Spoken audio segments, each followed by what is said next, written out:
Hello, मैं कीर्ति Awasthi, diet lecturer, Ganeshpur, Barabanki से। आज मैं आप सबके सामने उपस्थित हुई हूँ क्योंकि हम सभी का एक लक्ष्य है कि हम अपने जनपद को प्रेरक जनपद के रूप में विकसित करें। प्रेरणा मिशन के अंतर्गत जो है हम सब के पास कुछ लक्ष्य हैं। इन लक्ष्यों को हमें 2022 तक अनिवार्य रूप से प्राप्त कर लेना है और इसके लिए प्रत्येक स्तर पर मेहनत भी हो रही है। जो है अधिकारीगण अपनी मेहनत कर रहे हैं, शिक्षक वर्ग अपनी मेहनत कर रहे हैं, छात्र से जो है कनेक्टिविटी स्टार्ट हो गई है। लेकिन मैं यहाँ पर कुछ चीज़ों पर आपका ध्यान आकर्षित कराना चाहूँगी।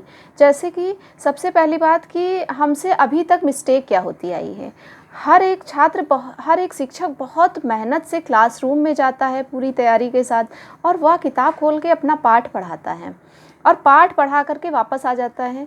यहाँ पर ये समस्या आ गई कि पाठ से प्राप्त होने वाला लर्निंग आउटकम यानी कि जो शिक्षण प्रतिफल था वो प्राप्त नहीं हो पाया। और ऐसा क्यों है? क्योंकि बालकों में एक मनोवृत्ति जो है विकसित हो गई है रट कर पढ़ना। देखिए यह मनोवृत्ति कैसे आई? अधिगम के 3 मुख्य स्तर हैं। पहला स्तर है स्मृति स्तर, दूसरा स्तर है देखिए मेमोरी लेवल जिसको कहेंगे, है ना, स्मृति स्तर है, फिर उसके बाद बोध यानी समझ का स्तर है और फिर चिंतन स्तर है।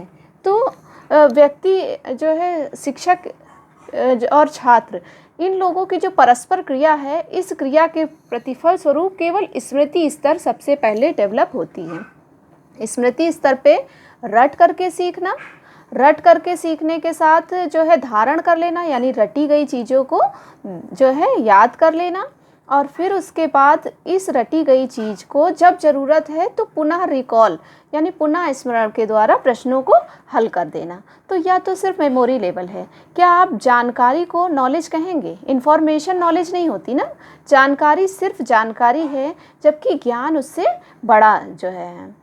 तो यहाँ पर ज्ञान की अगर बात करें तो अधिगम को हमें बोध स्तर यानी समझ या अंडरस्टैंडिंग लेवल पर पहुँचाना होगा और यह समझ जैसे ही जैसे विकसित होती जाएगी बालक चिंतन स्तर की ओर बढ़ता जाएगा। देखिए कक्षा 5 से पहले तक बोध स्तर अंडरस्टैंडिंग लेवल ही जागृत हो पाती है। जब 10 वर्ष की आयु होती है तो वहाँ से चिंतन और तर्क शक्ति बढ़ने लगती है। देखिए जो भी कुछ हम मेमोरी लेवल पर सीखते हैं या सिखाते हैं उसको यदि बोध स्तर में कन्वर्ट कर दिया जाए तो लर्निंग आउटकम हमारा बहुत ही ऊपर आ जाएगा और यह लर्निंग आउटकम जो है का उपयोग करके बालक चिंतन स्तर तक ले जाएगा जहां पर वह पुराने ज्ञान का उपयोग नई संरचनाओं के निर्माण में कर सकता है। केवल खोज ही नहीं बल्कि निर्माण तक हमें पहुंचाना है। देखिए हर एक शिक्षक एक माली की तरह है। वह अपने पौधे की जितनी ज़्यादा देख रेख करेगा, जितना अच्छा एनवायरनमेंट उसे वातावरण देगा, उतना ज़्यादा वो पौधा पुष्पित और पल्लवित होगा। हमारे लिए हर एक छात्र एक पौधे के समान है और हमें उसके अंदर जो भी गुण हैं, अंतर्निहित जितने भी गुण हैं, उनका सर्वांगीण विकास करना है। शिक्षा का मुख्य उद्देश्य भी यही है और हम सब जो प्रयास कर रहे हैं अपने जनपद बाराबंकी जनपद को प्रेरक जनपद के रूप में बनाने के लिए, उसके लिए बहुत ज़रूरी है कि हमें प्रेरणा लक्ष्य जो है स्पष्ट तौर से समझ आने चाहिए कि प्रेरणा लक्ष्य का आखिर मोटिव क्या है। आइए देखते हैं प्रेरणा लक्ष्य के बारे में। देखिए सबसे पहले प्रेरणा लक्ष्य को प्राप्त करने का जो हमारा निर्धारित समय है वह 2022 रखा गया है कि 2022 तक प्रत्येक प्राथमिक विद्यालय का छात्र हमारे स्मृति लेवल से ऊपर आकर के बोध स्तर या समझ स्तर पर आ जाना चाहिए। तो इसके लिए भाषा और गणित को पहले फेज़ में रखा गया है कि सबसे पहले अगर भाषा और गणित के लक्ष्यों की प्राप्ति हो जाएगी तो अन्य विषयों के लक्ष्यों की प्राप्ति होना आसान हो जाएगा। देखिए भाषा के लिए कौन कौन से लक्ष्य बनाए गए हैं?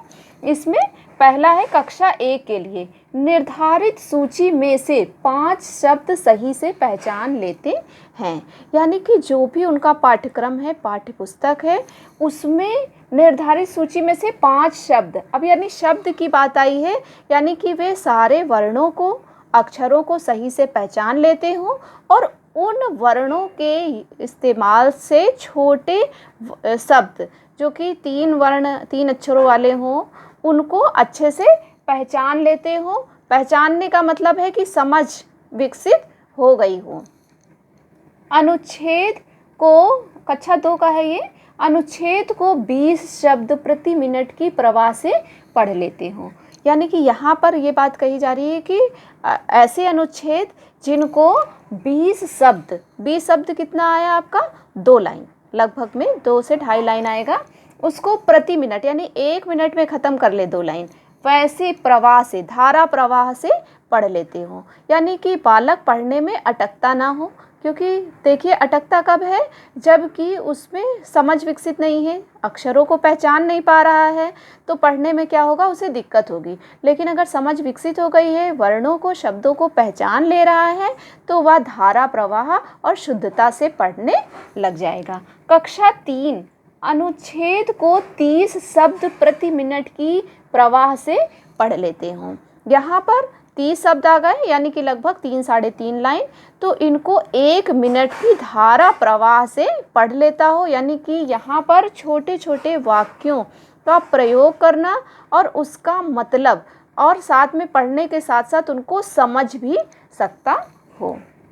फिर कक्षा 4 के लिए है, छोटे अनुच्छेदों को पढ़कर 75% प्रश्नों को सही हल कर पाते हो। अब यहाँ पर छोटे अनुच्छेद मतलब कि 12, 15, 20 लाइनों का जो वाक्य है उसको पढ़ करके एक तो समझ लेते हो और समझने के साथ साथ उसके 75% प्रश्नों को सही से हल कर पाते हो। जैसे कि अगर कक्षा 4 में अगर ये लेसन है सुबह सवेरे, तो जो है ये शिक्षक द्वारा ये प्रश्न अपने आप से पूछे जा सकते हैं कि जो है जो किताबों में ना दिए हों, आप अपनी तरफ से पूछ सकते हैं कि प्रातः होने पर क्या होता है, तो बालक का आंसर आना चाहिए कि चिड़िया चहचहाती हैं, सूरज उगता है, धूप निकल आती है। तो इस तरीके के आंसर वो अपने जो है लैंग्वेज में या अपनी मातृभाषा में लिख सकता हो शुद्धतापूर्वक। फिर बड़े अनुच्छेदों को पढ़कर 75% प्रश्नों को सही से हल कर पाते हैं।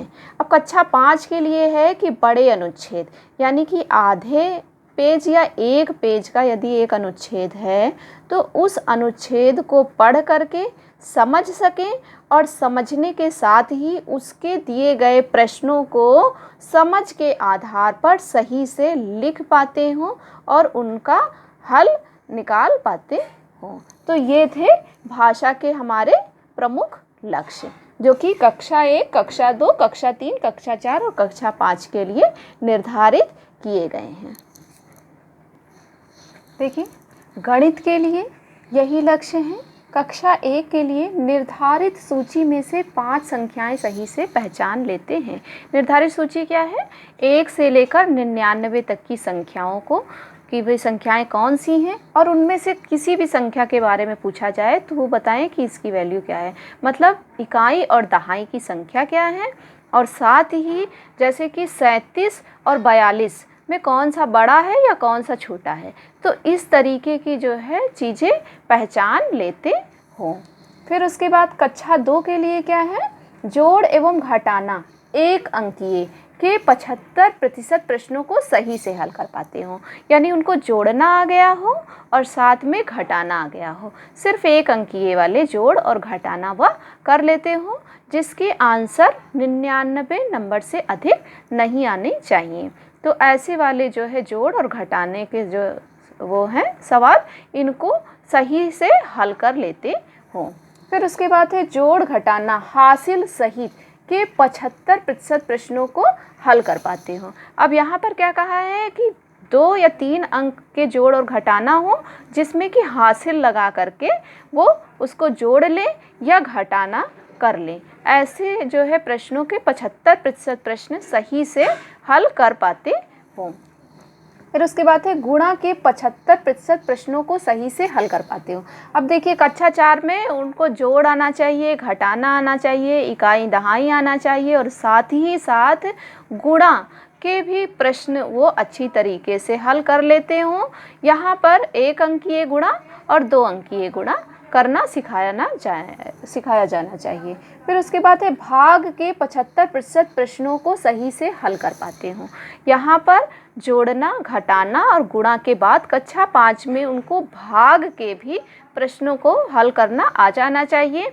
वे दिए गए किसी भी प्रश्न के 75% से अधिक प्रश्नों को सही से हल कर पाते हो।